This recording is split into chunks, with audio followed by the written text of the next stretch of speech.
For some reason, Hey guys, welcome to Cricket Fanatics magazine. This is the podcast show, and I have my co-host Craig Sturton with me on the show. Welcome, Craig. How's it going? yeah, thanks so much for having me, dude. Really stoked to chat a bit about the IPL and what's to come in the rest of the year in South African cricket.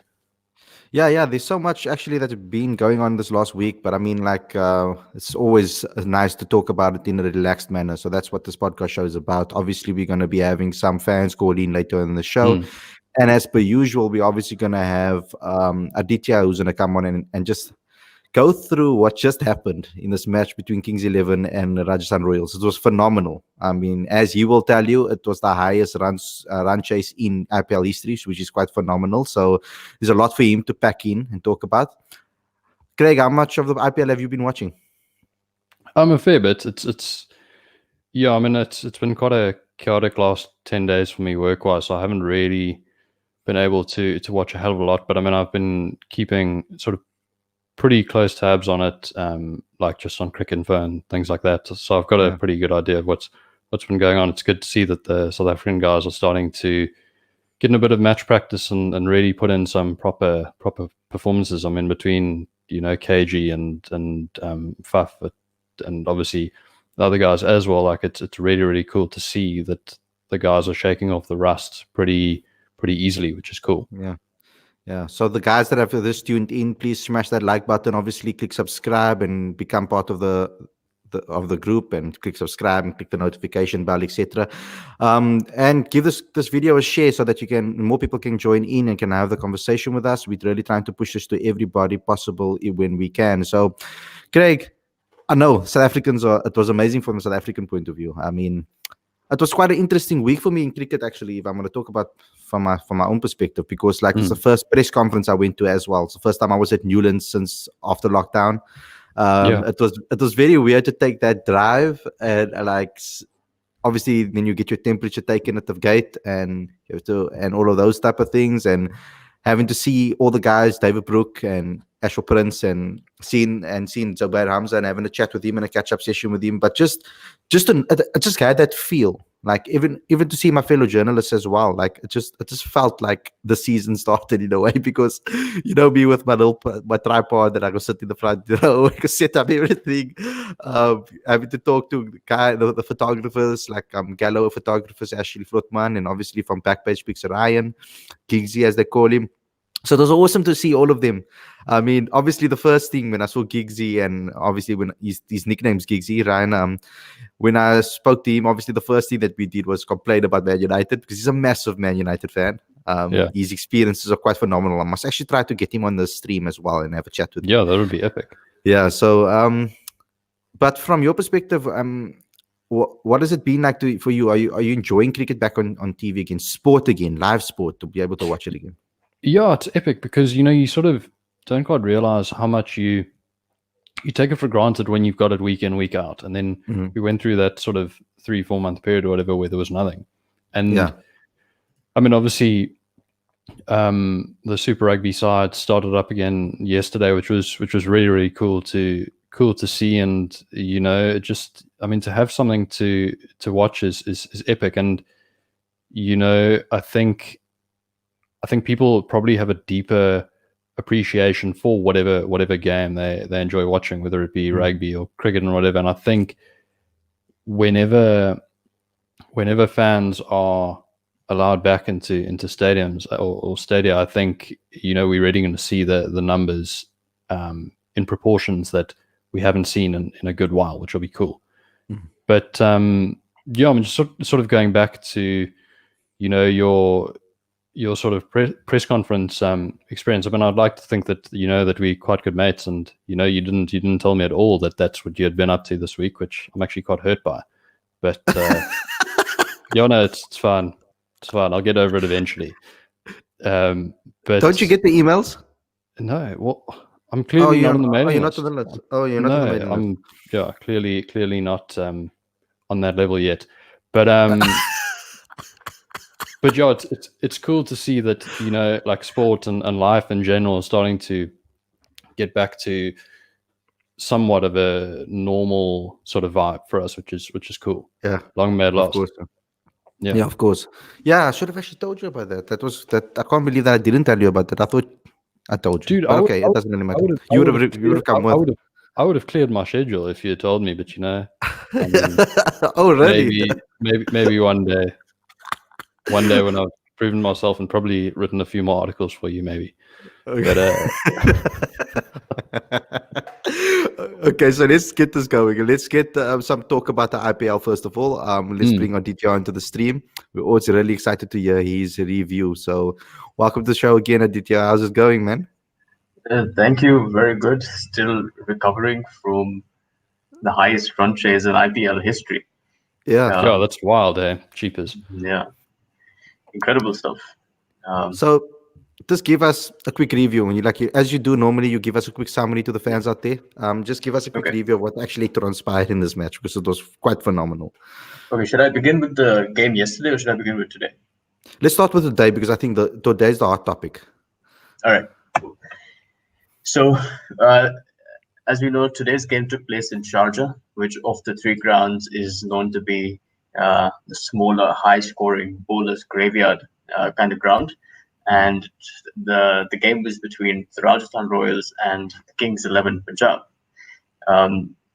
Rajasthan Royals won the toss and very surprisingly chose to field, given that only 2 of the last 8 games were won batting second. So it was somewhat surprising, but perhaps understandable, because it's easier to plan when you know what target you're chasing and have the comfort of knowing that there's going to be dew in the second innings.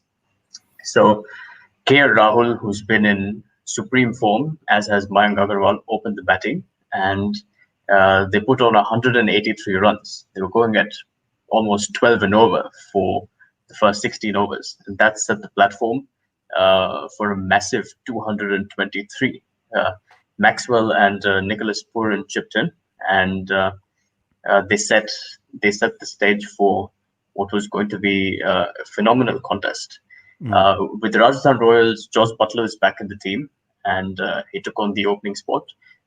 He got out cheaply he made 4 runs, but I suppose it's hard to blame him, given that they were chasing 223 and he did need to get going. But Stephen Smith put on a show. He made 50 of 27 and forged a partnership with Sanju Samson, made a phenomenal 85 of 42. So at one stage, it felt like the game was in the balance, and if Sanju Samson stayed on long enough, he would take Rajasthan home. Yeah. What happened, however, was that the Rajasthan Royals sent in young left-hander Rahul Tewatia. And in the commentary, as well as I'm sure many viewers, were sort of surprised to see that young, inexperienced batsman was coming in when they were supposed to chase almost 13 runs and over. And he was struggling to get going. He really was. He had scored 5 of his first 13 balls, and when you're chasing such a massive target, it's almost unacceptable. And there was a point where the commentators were feeling sympathy for him. That he was probably going through hell of some sort. And I can understand that, but what transpired after was just phenomenal. Because after Sanju Samson got out, it felt like as if Rajasthan had lost the game. But Sheldon Cottrell came in and Rahul Tewatia hit 5 sixes in an over. I saw that. That was incredible. I was like, but the commentators were also writing him off, though. Yeah, they were writing him off, with KP perhaps being an exception, saying that sometimes I just want to press the mute button when KP talks seriously. To be honest, I don't like his commentary that much. I mean, he can be really cool, but he can also be a bit annoying at times. It sort of can go either way. But correct. His analysis of the fact that he said that perhaps the think trust of the Rajasthan Royals probably must have seen something in Rahul Tewatia to send him up before the experienced campaigner Robin Uthappa. But eventually he ended up from 5 of 13. He ended up with 53 of 31, and it was ridiculous. It was some serious hitting. Like, those are comfortable sixes. None of them were miss hits. Yeah. So all in all, very happy to have witnessed this game live, and watched a young cricketer sort of come out of the shackles and just smoke a few out of the ground. Yeah, because I mean, Jofra was also quite amazing. Once again, coming in immediately Yes. and 2 sixes, I think he hit, or 3 sixes he hit, like 2 sixes, incredible. Yeah, incredible. Yeah. I mean, like like the talent that England have is just ridiculous. Absolutely. I mean, as much as we hate to admit it, though, I mean, yeah, it's not great. It's not great to admit it. But I wanted to ask you guys, like, do you think? I mean, obviously, the absence of fans is quite an interesting new aspect of this particular edition. But do you think, like, when you've got a really, really good innings going, your strike rate's at, like, I don't know, 150, 160 or whatever, do you think it almost doesn't matter that there's no one around you to sort of feed off, like in terms of the crowd energy and stuff? Do you think you just get into that sort of zone where it doesn't really matter? Yeah, Virat Kohli often says that in that moment when you're just about to face a ball, you can't hear anything. You're just so focused on what the bowler is about to deliver that it doesn't really make that much of a difference. But I do think that bowlers and fielders, it may make a difference. I think Paddy Upton said recently that this is the sort of environment where the inherent personality of a cricketer will come out, and we're more likely to see the more introverted cricketers do better than the extroverted, because the extroverted cricketers like Ben Stokes and Virat Kohli and so on sort of feed off the crowd. May not have that intensity, but it's still early days, and we'll see how it goes. Yeah. So I'm going to call for the fans to get your comments in. We have our first caller on the show, Tahseen. I think that's how it's pronounced. The listeners to correct me if I'm wrong, but welcome to the show. Is that how I pronounce your name? I think you're on mute. Let me just unmute you. You're on mute there, bro. Sorry about that. Yeah. You got the name right. How are you guys doing? Okay, thank God. You're all right, and you? Good. Because I'm always scared about that, because I hate it when people mispronounce my name as well. So it's a difficult name. So I would ask, let me ask you about. Sorry, man. First of all, where are you from? I'm from Joburg. I'm from near Joburg, from Vereniging. Okay, awesome. It's outside Joburg. Nice.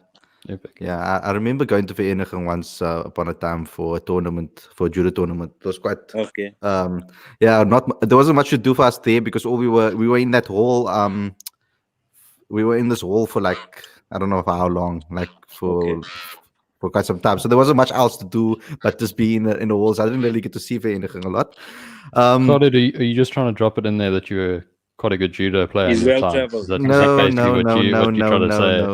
No. Craig, you just sit there in the corner and listen. Okay, Tahseen, I want to ask you a question, and this is also a little bit to Aditya, but I don't know if you've been watching any of the IPL games. If you have been, but there's a particular batsman today that performed at the top of the order and got a century. I did not know that Agarwal could bat like that in T20 cricket. Is it something that, first of all, before we go to Tahseen and ask him and let him have a conversation, I just want to ask you, Aditya, did you know he had that in him, that ability? Definitely. He's always been, Mayank Agarwal has always been an attacking batsman. But what stands out now is that he's got the confidence from his success at the test level. I think that's one. And secondly, he's put in a lot of work in the nets, and he meditates a lot. He has these mammoth net sessions, and he's developed really high concentration levels and fitness levels. So that's one thing. The other thing is, I think he's become a far more aware and intelligent cricketer. Like in the post innings interview that he did, he said that a large part of his success in this innings, as his previous one, was that he was willing to take the time to adjust to the wicket. These wickets are not the kind that you just get in and start smashing them. It doesn't work like that. So I think he respected the bowler early on. He got a sense of the wicket, and then when it was his turn to cash in, he did it, and in style. Yeah. So Tahseen, I want to ask you: have you been watching a lot of the IPL? And what have you thought about it? Just remember to unmute again. Yeah, so I have been catching glimpses of it. To be honest with you, I'm not a big fan of the IPL. I'm Great. more into international cricket, and you know. But talking about Agarwal, he's always been a guy who's had talent. Mm. I've watched him a few innings of his, and he's always threatened to go on and score a big score. So Yeah. so it was just setting his time. Yeah. So it's brilliant that you don't like the IPL because normally we're talking to people that love the IPL. So Yeah. maybe give us some of your insight. What is your reasons for not liking the Look, IPL? look, I'm more of a purist with the game. I love Test cricket. Having said that, I do love T20 international cricket. I think the IPL has become too commercialized. Yeah, also, it's more favored. Sorry, I'm talking from a South African perspective Yeah. here, but it's more favored towards Indian cricket. In the long run, it's helping Indian cricket produce younger cricketers, which is marvelous for them. But where we are lacking, our tournaments are not at that caliber. First of all, so we can't compete. But we are lacking where our younger players are not getting that exposure as opposed to India. So I think it's become very commercialized. That's the one thing that I find that it's more about the money and the glitz and that, and it's taking away from the game quite a bit. Okay. Okay, cool. So we're going to keep you on the show then a little longer if you have the time. No problem. If it's possible, can I ask you, do you have earphones? Yeah. Okay, Sure. cool. In the meantime, can you just get them, and then I'm gonna get a bar on the show to talk a little more IPL, but just hang on because we're gonna talk international cricket, and I need you for that. Sure. Cool, No problem. cool, no problem. Okay, bye. Just come onto the show quickly. So we've heard that from Taksin, who was telling us about IPL cricket, etc. What do you think about that? Like what he said. Yeah, I was paying attention to what he said, and I totally understand what he thinks because, yeah, I do know a fair bit of people who prefer Test cricket and they think T20 is all hit and giggle cricket. But at the same time, if you ask me, I pretty much enjoy the whole game. I think each format has something special and unique that it brings to the table. And as far as the IPL is concerned, even though there's like a lot of glamour and a lot of glitzy cricket, I think it can produce a lot of entertaining contests, and today couldn't be a better example of that. Okay, awesome, Craig. I mean, Yeah. you're very much a purist of the game as well. I know that you love the pure form of the game in international cricket. Yeah, but I think also, I mean, a game like today has the potential to draw in the casual fan who then, will learn quite a bit about the game and then hopefully really understand what a great game it is and what a fantastic game the respective formats are, limited overs, Test cricket, whatever, which is great. So, and I mean, obviously, like I'm a big fan of golf, and a big issue with that is the time I can aspect. relate to that. Yeah, is the time aspect as cricket is obviously with Test cricket, whereas T20 cricket's over in 3.5, 4 hours. It's cool, it's entertaining, and it's fun. So it really, I think it's great for growing the game in a lot of ways. So I think from that aspect, it's really, really cool. Cool. Yeah, because I'm gonna bring Taksin back on because the title of this particular video was, of course, Boucher, are you watching? And there's a reason why, and I'm gonna explain it to you guys right now why I said that particularly. It's because of the performances of obviously certain South Africans in this particular in this IPL. Obviously, we're talking about the likes of Faf. We're talking about the likes of Abe de Villiers, the way he's playing. We're talking about the likes of Lungingidi, Kagiso Rabada. We know all of our normal guys are performing quite well. So I think I must just find the flip and right graphic here before I'm just pressing all around here all the time. Okay, cool. So what is awesome about it is I like the way that all of our South Africans are playing. So Nataksin, this one is for you because I know that you said you're the purist of the game, and with the T20 World Cup coming up soon, do you think that you like what you've seen from the South Africans? Like, for example, we've had a large discussion about Faf du Plessis. We've spoken about Faf and maybe him being one of the main people on the team sheet from the get-go. Do you think that he's shown himself in the T24? Do you think he should be in that T20 side? Look, let's put results aside for 1 second. and let's talk about Faf and AB, right? I don't know if they are going to choose AB, but these guys need to be in the team. They bring stability to the South African squad, and they also bring experience, which I feel in the last year or two has been lacking. We've lost Amla, we've lost JP, we've lost Stain. I don't know what's the story with Dale, but we've lost guys that had experience. They knew how to counter any situation. Now, the talent that's come through, look, there's a lot of talent that South Africa has at its disposal, but I think bringing these guys back, I think that it will be a definite boon for South African cricket, especially going into this World Cup. The Are other you one of thing, the guys that are in the AB camp? I am in the AB camp. Okay. I am in the AB camp, definitely. Look at his result. Look at the last game, one of the previous games in the IPL where he scored a 50. I mean, at this age to be scoring at that rate, it's unbelievable. You can't discard a guy like that. Yeah. It's like JB Vardy for England. People are calling like JB Vardy for England, like the way he's performing now against City. So obviously Aditya, you're gonna have a few things to say, but let me just have say a few words first. I know you wanted to have a say on that. Yeah, so if I look at the IPL, and I was actually talking to a friend about this earlier, he said that the playing 11s in the IPL, they're kind of comparable to the quality of that in international cricket. The main reason is you have the very best players from India, you have the very best uncapped talented players from India, and you have most of the good overseas players. So whenever we see the South African players perform, I think that's a pretty good indicator that they have what it takes to succeed at the highest level. Aditya, I mean, you've been quite impressed with South Africans. I mean, we had some amazing. How do you guys value them? You look at the entire conversation around 360 game. That entire idea was brought in by AB de Villiers, who also credits the IPL for his ability to sort of bring that in.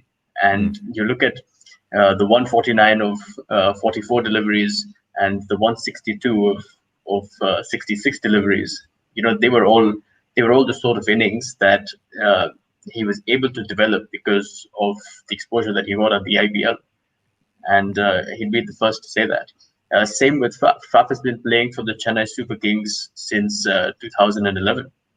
And his adaptability, his versatility, his incredible fielding, and just the fact that he's a smart cricketer. He understands his strengths and limitations. And that's what makes him so brilliant. In the 2018 IPL, he wasn't a regular in the playing 11 for issues with balance. But when he was brought in the semi-finals, the playoffs, they were struggling at I think 50 for 6 or something like that, and he took them home. He took Chennai into the finals, scored a brilliant 60 odd runs. So he's a smart cricketer. He's a brilliant cricketer. Same with KG. I think KG is he's turning out to be this fantastic, death bowler, as well as the sort of bowler who can produce like a threatening spell up front. So absolutely, I think there's a lot of respect for South African talent that comes through, and of course, Andre Nokia was man of the match in the last game. Yeah, I mean, Craig, we've had loads of discussions about the 11 and who we're going to put in and who we're going to take out. When a guy like Faf is performing like the way Faf's playing, and there's a consensus about Faf and this incorrect belief system that he can't play limited overs cricket. Where in the last World Cup, I know he's going to get a lot of flack because he was the captain, but for the way we performed, but he was the top scorer for South Africa in that tournament. So, like, I mean, we've seen him on many occasions in white ball cricket put on some amazing performances. Are you someone that trusts Faf maybe as a number 3 for South Africa? Is that someone that you fancy? 100%, because I think, I mean, even we spoke about AB's age earlier, and obviously they're the same age. I think the way he's still able to perform. I mean, I think his experience and just his general vibe. I mean, he's a very, very positive, very up person, which when it comes to like, an ICC event where sure we haven't performed all that well, you need guys that are going to sort of lift the team and like have a bit of banter and have a bit of a laugh, which is really needed, and also get the job done on the field as well. And yeah, I think I would 100% very much make him a core part of the team that we ultimately construct. Yeah. Tahseen, for you, are you a Faf fan? I'm obviously his captaincy. First of all, as a captain, and then as a player. Firstly, with regards to his captaincy, I think he was a good captain. I think he was a good leader. I think maybe the World Cup came at the wrong time for his captaincy and messed up everything. But I find him a good leader, and I find him an excellent cricketer. Look, maybe I'm harping on this point, but if you bring AB and Faf into your squad, whether you put them in your starting lineup or not, the experience that the other players are going to derive from those two will be priceless, But having said that, Faf is on his own holds his own, and he's I mean, look at I think, if I'm not mistaken, like I told you, I don't know much about the IPL, but I think he still holds the orange cap currently. But not after After tonight, yeah. Today. Oh, yeah. Okay, all right. So before, But I mean, you wouldn't. That's something I don't really judge people on that, because I mean, like, it changes so many times. I mean, he's in it with the runs, Yeah. He's in it with the runs. So how can you discard a player like that? Yeah, of course. So we're gonna move this conversation away from the IPL now. Aditya, I think me and you can we can chat about IPL again. Obviously in the week. So without further ado, we're gonna bring on another caller. So Aditya, are you cool with staying on? Do you want to talk about some South African cricket, or are you fine? I'll be happy to. Yeah. Cool, awesome. Let's stay on. So let's bring on our next caller. The heavy roller, as they call him, as he calls himself. As he calls Mr. himself. Ravi. Yeah. Jaffer can bat. Jaffer can bat. That's the lesson for today, boys. England got a bowling all-rounder coming in at number 8. That much I can tell you. Yeah. But thanks for having me, guys. Yes, appreciate it. So you've been listening. Anything that you want to say before we move on to the next conversation? Yeah, I mean, KL Rahul is in sublime form. There's no question that he's most likely going to cement that opening spot. I think he's going to make the likes of Shikhar Dhawan and company quite nervous coming close to the international season. But he's been in sublime form. I know the pundits in India have already indicated that he's most likely going to be the most successful out of the lot in terms of the Indian top 6, at least as far as T20s go. I know Ganguly backed him. I know Dravid said that he's going to do well. Ajit Agarkar very recently said the same thing, and he's doing wonders. I wouldn't be surprised we see at least another 2 more centuries from him coming up. Okay, yeah, awesome. So let's move this conversation over to the T20 World Cup. And I think that because let's talk about preparation. Obviously, there was talk about November 2nd being a return for cricket. Now, I just want to put it out there to the guys that are watching. This was told to us in the press conference with the Cobras press conference, but I don't think they were. It's not it was just penciled in at the moment, because they gave them a schedule so that they can know how they can prepare, etc., for games coming up, leading up. So it's not officially confirmed by Cricket South Africa. I think Cricket South Africa is first waiting to approve the England tour. Because if that's the case, then the Cobras will play 4 away matches, because all the England matches are going to happen in Cape Town. So it's going to happen at Newlands and it's going to happen at Boland. So once they cement those fixtures for the England tour coming down, which is possibly going to happen in November, which I hope is going to happen in November, then we can start talking about when those matches are going to be with regards to 4-day cricket. And obviously we've seen some young cricketers, young captains being elected. But that particular tour is obviously a white ball tour, so it's going to be a kind of a preparation for South Africa to find their best 11s, etc., especially for England. So Abai, I know you want to talk about the World Cup, but I think let's first talk about this particular tour and how important that would be for South Africa for that World Cup.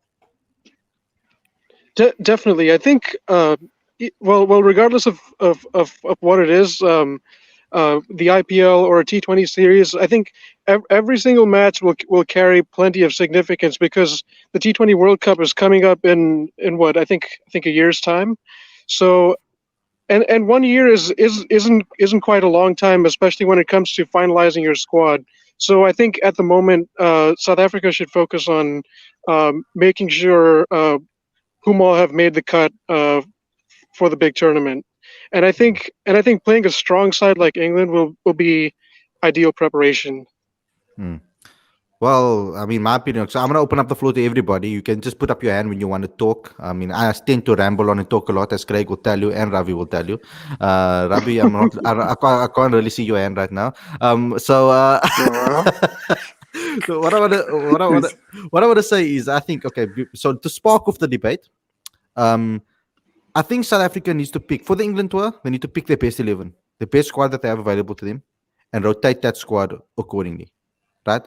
Because what's going to be happening is if we don't get momentum leading up into this team and give people the mental preparation for that tournament, that World Cup tournament beforehand, because the chopping and changing, this causes a whole lot of crap.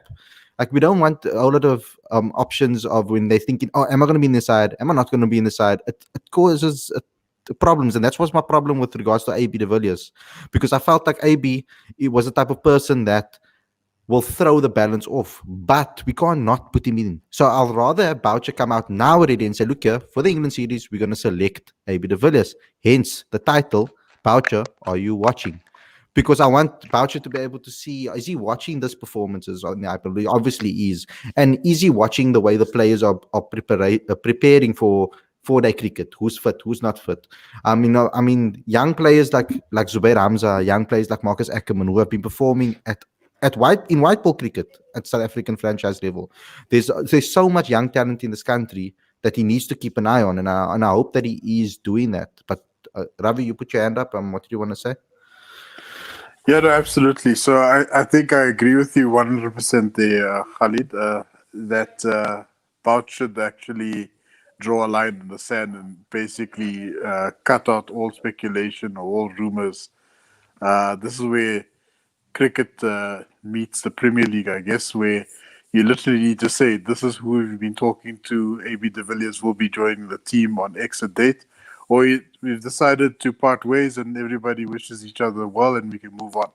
Because what's happened now is that this has been recycled for the greater part of 2 to 3 years. We're still having the same discussions that we've been having since 2017, basically 2017, whether AB is going to come back or not. And it's becoming ridiculous now. Because right now it's like, there's a whole lot of speculation, a whole lot of rumors. We know that Biff and Boucher have been chatting to AB, but no one's really committing to anything at this stage. That's one thing. The other thing is, and Abai mentioned a good point as well about the IPL being part of the preparation process. I agree with that to an extent, because obviously the entire South African roster, they're not playing in the IPL. There's only a handful of guys that are playing in the IPL at the moment, which is all the more reason for us to not necessarily experiment, but give the guys like Bjorn Fortuin, give Bavuma, give Aiden Markram, give the guys that have contributed in one way, shape, or form a little bit more of an extended run. I think Bavuma, in my opinion, has some in this place as a white ball cricketer due to his recent exploits. But I'd like to see Markram be given another shot. I'd like to see Bjorn Fortuin as a spin bowler be given another shot as well. So there's plenty of prospects, as you quite rightfully said there, Khalid. And I think there's a lot of things that Mark Boucher as a head coach needs to commit to before any of the big tournaments take place, let alone the smaller tri-series. Abai? You're muted. Oh my God. Oh my goodness, I forgot to unmute myself. Okay. Oh my goodness. Okay. Okay, for starters, I agree with all that Ravi said. So see, again, 1 year it's too short a time to explore new options. So I think going forward until the T20 World Cup, they'll just have to give chances to those that have played most recently as well, plus the experienced campaigners. Because if you give a new player a chance, you're always running the risk of giving that player an extended run, and if that doesn't go well, then that's severely affected your preparation. So that's my take on this. Do you think that No it was risk, maybe? no reward, eh? No risk, Do you no think? reward, eh? Sia, did you want to say something? This way, I'll go after you. Yeah, so like one quick comment, which is that generally with T20 internationals, the one major complication that I suppose most teams have is that they don't really play together for extended periods of time. It's more like, you have the odd T20I or two T20Is at the end of a series, and that squad tends to be very different from an ODI squad and a test squad. So I think having that clarity, like right around the time that the England series happens, will be very important. The other thing is that the style of play for a T20I in South Africa versus a T20I in India will be very different, and perhaps they need to learn a few lessons from what happened in 2016 when there was this one instance where South Africa posted 230 at the Wankhede in Mumbai, and England chased it down because South Africa wasn't adept at dealing with the dew, which is going to happen at many grounds in Mumbai and in India. So that's something that they need to prepare for. Otherwise, it's going to be a trouble. There'll be a lot dependent on the toss, and they need to make sure that they have all bases covered there. So, do you guys think that it is the right decision for South Africa to now have 4-day cricket? Do you not think that maybe that we should have started with our white ball cricket tournaments first? Like maybe making MSL a priority actually. Yeah, I think that's actually a very good point, dude. Okay. Yeah, go ahead, Craig. Go ahead. No, I was going to say, because I mean, if the T20 World Cup is, I mean, what, a year away or whatever, I think we've got to do everything we can to give ourselves the best shot at contending in that, and that obviously means playing the format more regularly. And I think the MSL point that you make is a great point. But when is that slated to take place at the moment? Yeah, so they postponed it completely at the moment. So there's no talk about it until they get full sponsors, I think. So it was obviously supposed to be in November. And if they were going to have a November start for 4-day cricket, I don't understand why they couldn't get their ducks in a row for that. But I think that's maybe because of CSA's problems at the moment. Tafseen, from your point of view, do you think that showing 4-day cricket or having 4-day cricket is a smart idea by Cricket South Africa to have that first? Personally, no. I think we should have had our T20 tournament now. We need to give our players as much. There's a lot of younger players also that we've chosen that have 10 international caps, 15, so small amounts of caps, So they need to play as much cricket as possible. So the T20, I think the tournament would have been a better option for us. Were you impressed as a fan? Were you impressed with the MSL so far, the standard of cricket at least? Because I know there's not been a lot of numbers in the stadiums. Yeah. But with regards to the standard of cricket, have you enjoyed the standard of cricket? I enjoyed the standard of cricket. I think, like I said earlier when we're talking about IPL, it gave our players a lot of experience. You saw Yaneman, Malan, you saw a few of the younger guys getting to play with the international cricketers, whereas most of the international cricketers are away most of the year otherwise, that was a good thing. I think maybe, I know I'm anti the glitz and glamour of IPL, but maybe we needed a little bit of that spark, maybe bring it onto like a better platform where people are watching it on SuperSport instead of SABC. Just those small things that would have taken it to another level. Okay, cool. So Tafseen, thank you a lot for coming on the show. And I hope you come in the future for more podcasts. I really enjoyed your comments and really enjoyed your opinions. Thank you, guys. Really enjoyed it too. Check you, man. Thanks for the support. Okay, so Abai, your final. I see you in the comments. You want to have a final say before you leave, and then it will be us four guys that are going to be talking about different things. But okay, cool. Just give your final statement before you leave. No, the Americans are always on the run. Okay, so Tassin, he stopped at the MSL. So let me just say that I think the MSL is making some important progress because, as I pointed out in the IPL earlier, they have their best Indian international players as well as their best uncapped talented Indian youngsters. So in that regard, we have all our Proteas playing, and then we have a lot of good talented South African youngsters playing. So we have two key pieces of the puzzle complete. Now we just have to get better overseas players to join, and maybe make it like 3 or 4 overseas per playing 11. And I think then after that, MSL has serious potential to compete with the CPL, PSL, Big Bash. I think it's going to turn into a great event. And I think after 2 editions, I've really liked what I've seen. So to the fans out there in the comments, right, and the fans that are tuning in, can you feel the power of Protea Fire? To have someone with an American accent say "ow" when he's talking about the Proteas must be a phenomenal thing for all of us to hear. So thank you, Abai, for giving us that. Thanks a lot for your time. Apologies, I could only stick around for this long. My phone's running low on charge, but I will definitely be sure to come on in the near future. So the next Fanatics call-in is later this week, right? Friday? We'll have one soon, yeah. Okay. But Thanks a lot, but just like you guys think that there's lions walking around in our backyard, I was saying, for example, with you, I thought there's maybe drones flying around with USB ports to charge your phone. What's going on? I'm at like 10%. I charged like till around 80%, but yeah, it ran out pretty quickly. No, it's cool. Yeah. Thanks a lot for coming on, Abai. Thanks a lot for your comments. It was awesome. We'll chat to you again soon. Thanks a lot. Take care. See you, man. You too, man. Cool, guys. So what do you make of... Okay, Ravi's putting up his hand there. We need to give him a paddle. We'll paddle. No, I was saluting Abai, like how Trump does it, very quick, like chop, I don't know if you guys saw my caption here. Does anybody want to tear into my jugular as yet?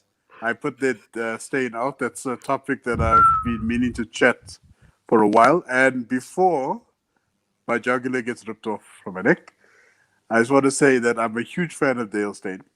I just feel the time is now for him to hang his boots, stick with IPL. I think his international run, unfortunately, and I'll underline it, unfortunately, has come to an end.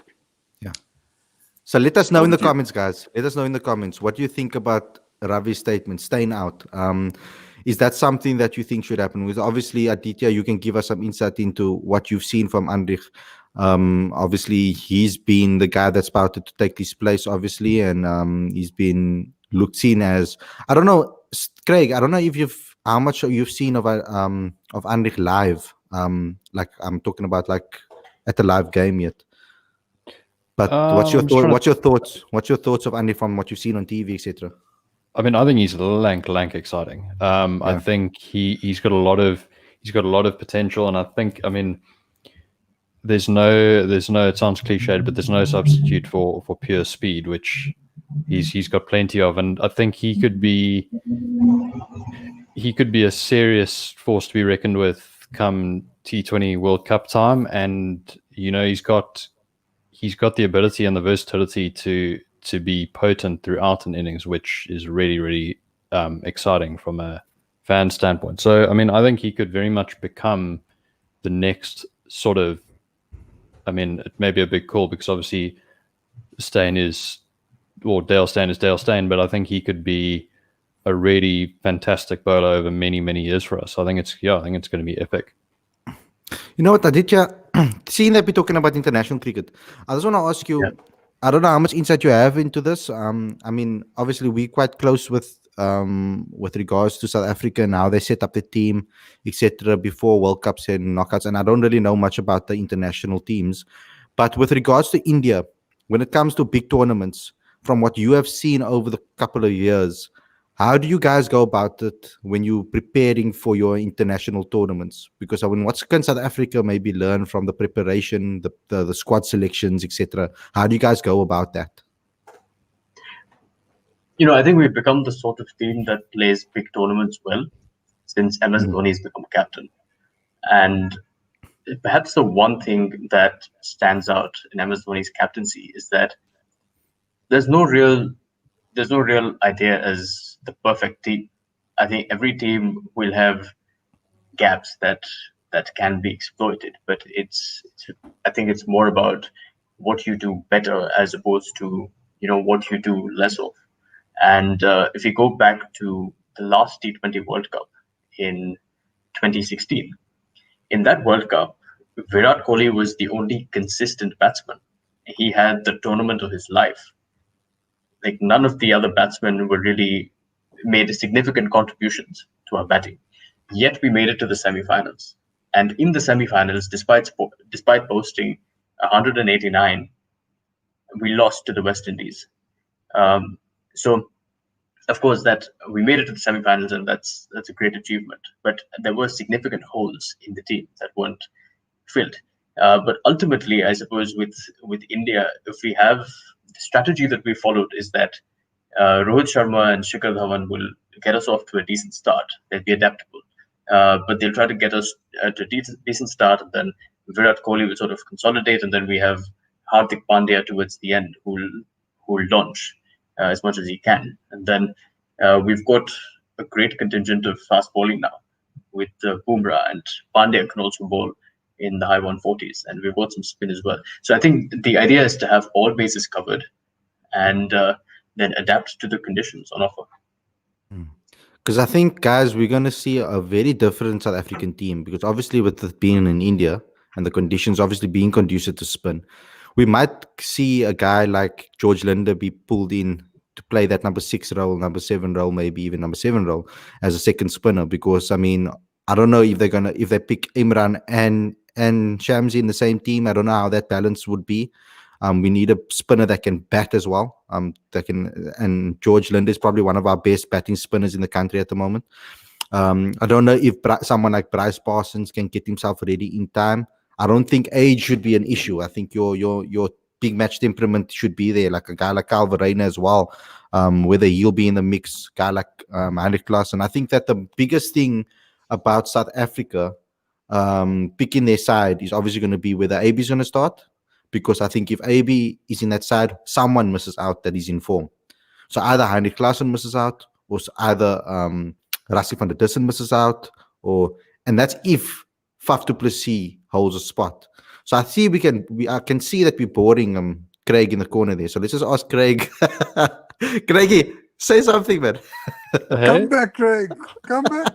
No, sorry, bro. It's been a long day, but no, I think you make a very good point about having a spinner that can bat and bat well. What the first? Karate Kid.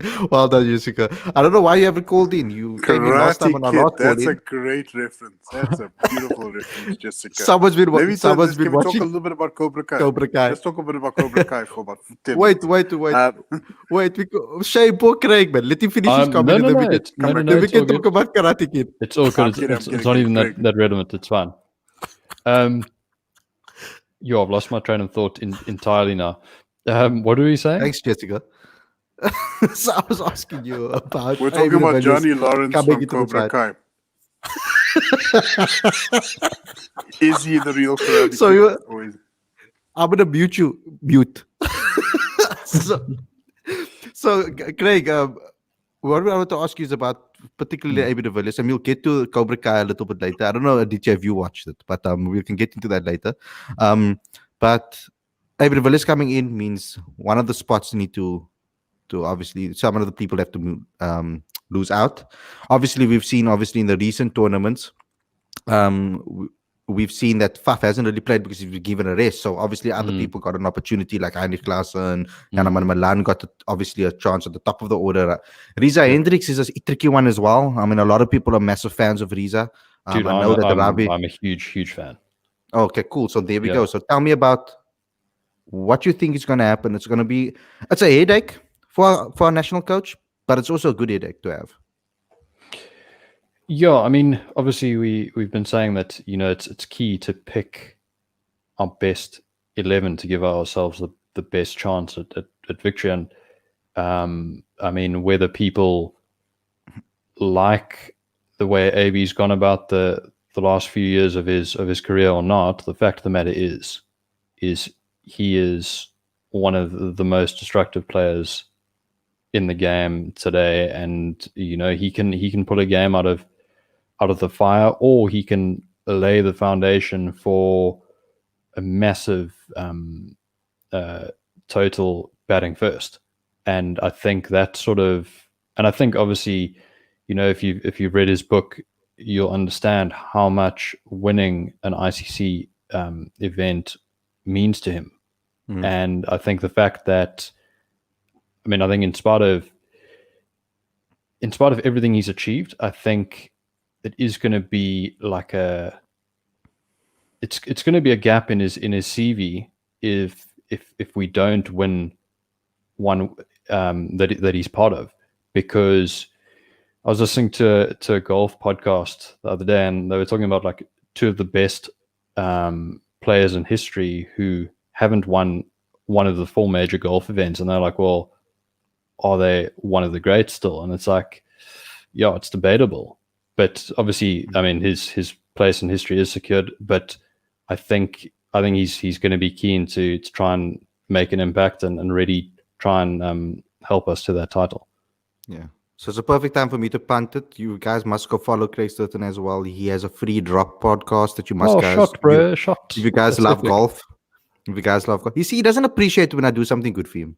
No, I'm thanking you. I might be starting sarcastic, but I'm genuinely, thank you, man. That means a lot. Thank you. So, guys, it's some awesome content. He really puts a lot of time and effort into those interviews, and he interviews some amazing up and coming talent as well as current golfers. So go check that out. You guys can go see. I put it in our Instagram story as well, so you can go find his hold if you want to go follow him. So let's get what back a legend shot, dude. So Sure. we've got like 9 minutes left of this podcast, or a little bit more. So let's have a little bit of fun, and let's talk about Jessica's comment. It's particularly obviously Dale Steyn. Have you guys, Craig, Aditya, have you guys ever been Karate Kid fans? Ever? Like when you were growing up? Regrettably, I can't say I have, dude, unfortunately. So I'm going to have to recuse myself from this You conversation. have never lived. Seriously? You've haven't. never lived if you haven't watched I Karate can't Kid. call myself a fan, but you know, enjoyable, I suppose. Okay, cool. So have you heard about Cobra Kai though?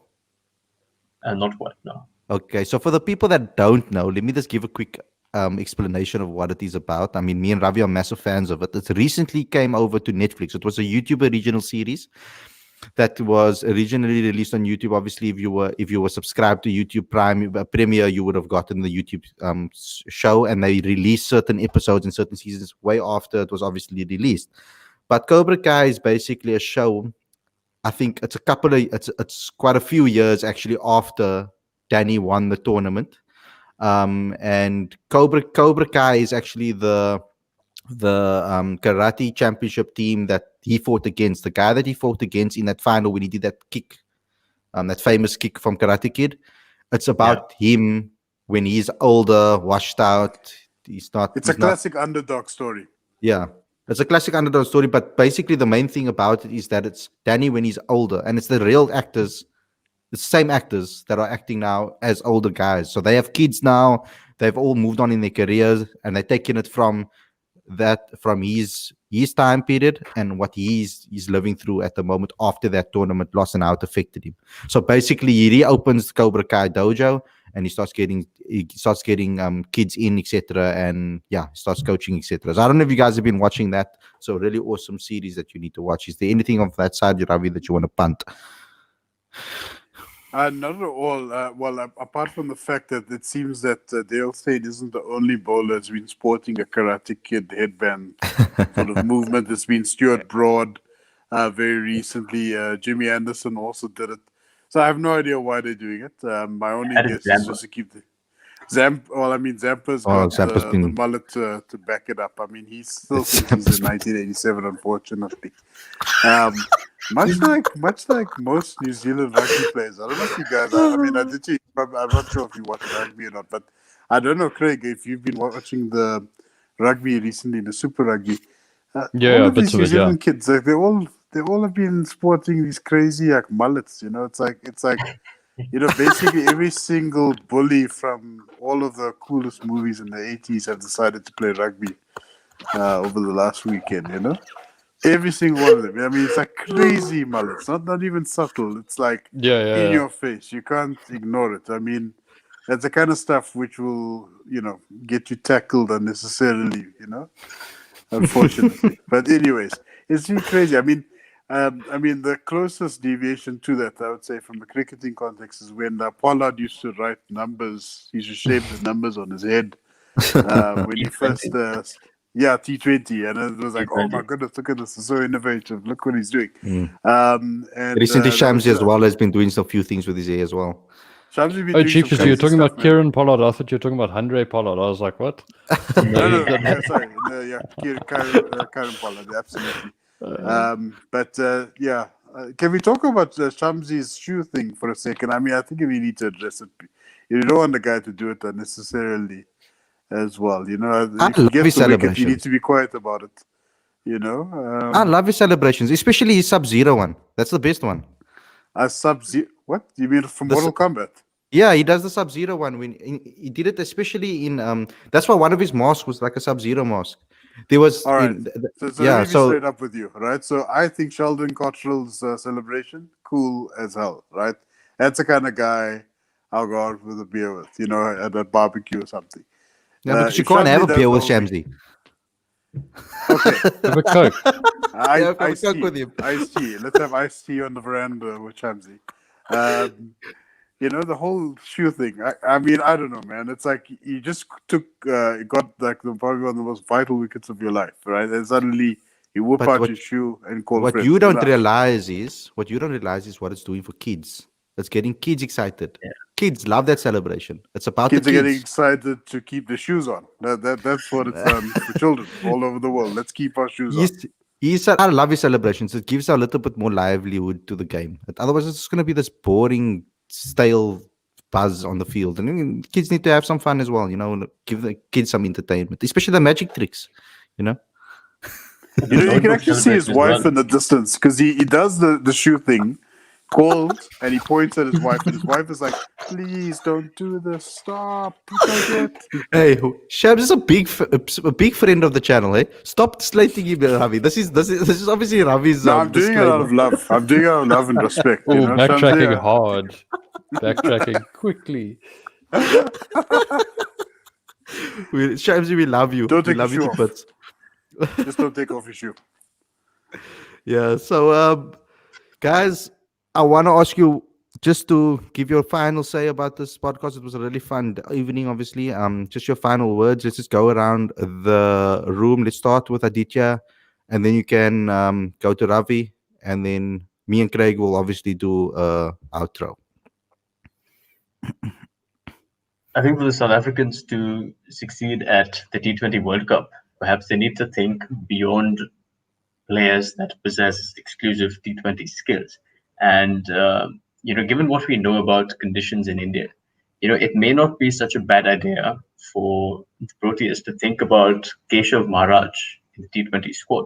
Because let's remember that in a lot of grounds in India where you have dew and spinners struggle to spin the ball, having a metronome sort of bowler who can, bowl tight lines and lengths for 4 overs and play the controlling role, the kind that Ravindra Jadeja plays for Chennai and India, can be vitally important for the Proteas.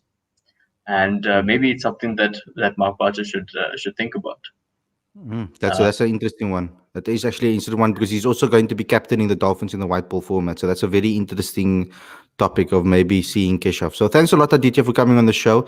Aditya is you're going to be seeing Aditya a lot more, obviously, and maybe on some of my daily shows if something happens with regards to South Africans and we need to get him on quickly to have a chat about it. But otherwise, we're going to probably having a fan call in on a Friday evening where you guys as well can join. Just let us know if you want to join.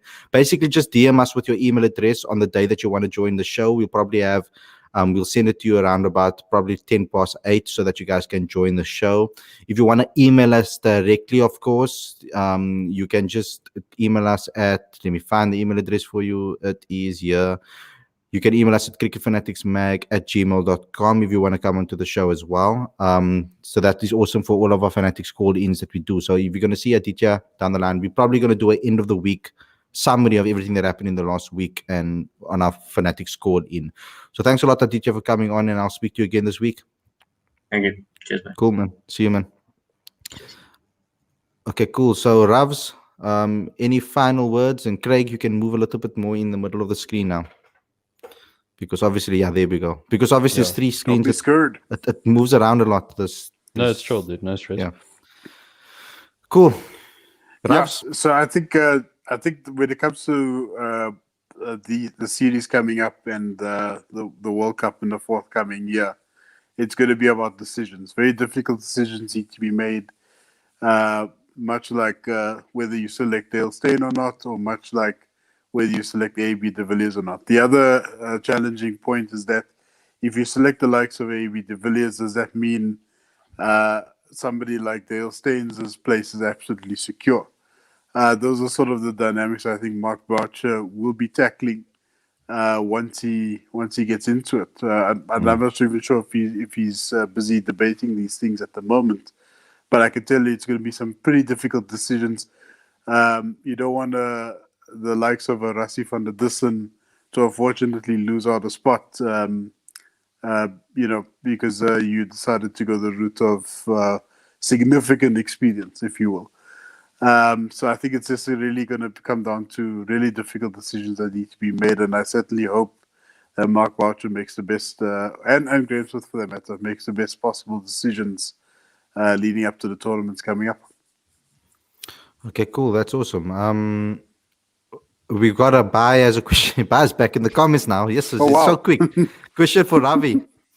If you had to give a complete newcomer a chance for the next T20 series heading into the World Cup, who would it be? Okay, I think let's each give one person. So Ravi, start with Craig you, first. and then we go with Craig first. Let Craig think a little bit. Yeah, you go first. Let Craig think about it a bit. You just want to put Craig on the spot all the time, and jeez, man. No, I didn't. I need to protect him. He's my friend. You're the one that asked Craig if he watched Cobra Kai. And I'm not the one. I just said I like Cobra Kai. You're the one that were like, Craig, you must watch Cobra Kai. I'm being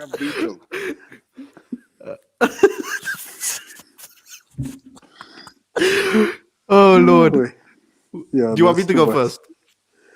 Do you know what? If he means complete newcomers, it's a tricky one because I think there's a number of guys that we've tested very recently that for me that fits the mold. I don't think there's going to be anybody that we haven't seen yet, for the very least, make their debut. Okay. That's going to surprise people, unless maybe Gerald Coetzee, possibly. But again, you've got pacemen in the form of Anrich, Lungi, KG that are doing the job at the moment. So it's a bit tricky. So unfortunately, I can't commit to an answer at this stage. Yeah, because I mean, he's obviously saying people that haven't played. So obviously, Janneman has played. So it's tough for us to be able to pick. But Craig, from your side? Yeah, I was actually, before he chucked in the curveball of complete newcomer, I was going to say Janneman. I think the man is absolute class. But it's tough to pinpoint someone that hasn't played at all. But yeah, maybe we can pick this up again in next week's podcast. I'll give it a bit more. Give it a bit more thought. So that's an interesting, that's an interesting question that we can maybe talk about next week. That's maybe we can make that the title of the show. That's a Daily Show topic. No, that's not a Daily Show topic. That can be our podcast topic. We can talk for hours. Maybe we can get a few guys on the show as well to talk about that. Paul, Dan, so many other guys out there, fans that are of the game. We can get them on the show and come have a chat have cameos on the show. Us three, maybe if you guys are available, let's do that again. Bring Shamsi on to the next show. I would love to see Shamsi on the next show. And he can whip out his shoe as well while we're on the chat with him. That's what I would love to see. I love Shamsi. Shamsi, we love you to bits. I love you to bits. I don't know what Ravi's buzz is, but I love you to bits. I love you too. And I'm pretty sure he likes Cobra Kai as well. I'm pretty willing to bet my last cent on it. So, guys, thanks a lot for tuning in. Thank you a lot, Ravi, for tuning in as well. He was supposed to be here from the start of the show, but I don't know why he was late. But Craig, thank you a lot for tuning in. Thanks a lot for all of everything that you've done. Just let everybody know where they can follow you with regards to your podcast, etc. Oh, sure, Pre. Really appreciate it. No, guys. So on Instagram, at freedrop_podcast, and on Facebook at freedropblog. Actually, got a. I don't know if you guys are. I don't know if there are many golf fans among you, but I've actually got a podcast with a guy who's just recently won on the European Tour, Garrick Higo, coming out on Tuesday. Massive talent in the South African game, and definitely one that you want to keep an eye on if you are a golf fan. So yeah, I would really appreciate the follow if you'd be so kind. But yeah, shot for that, Khalid. Yeah, awesome. So guys, A thanks a lot.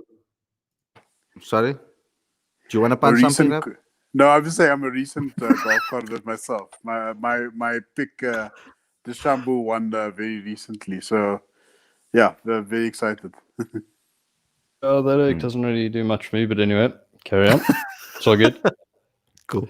So guys, thanks a lot for tuning in. As you know, I appreciate all of the support.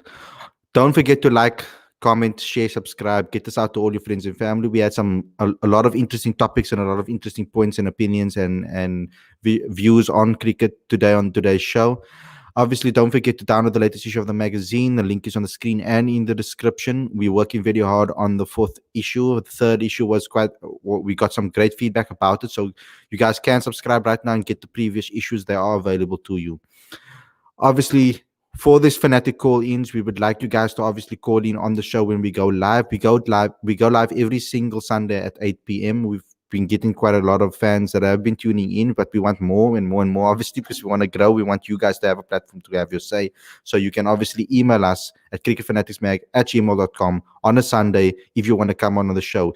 Whether it's 15 minutes before we go live, whether it is while we are live, just send us an email with your send us an email and we'll send you the link to the stream so that you can come have your say. Thanks a lot. That was a mouthful. So thanks a lot for tuning in, guys. And we'll see you guys again very, very soon. I'll be doing my regular daily shows. I hope that we can get maybe a legend with Ravi on Wednesday evening. We're working hard to find a new person. There's a lot of guys we've already done, so it's quite tricky. I'm going to try to do some exclusive interviews as well, as many as I can. And obviously, you know about our Square Leg Gully on a Tuesday evening. And we obviously have our Sunday on a Sunday evening, and obviously our Fanatics calling on a Friday where we wrap up all the IPL that happened in the week. Thanks a lot for watching, guys, and we'll see you guys very, very soon.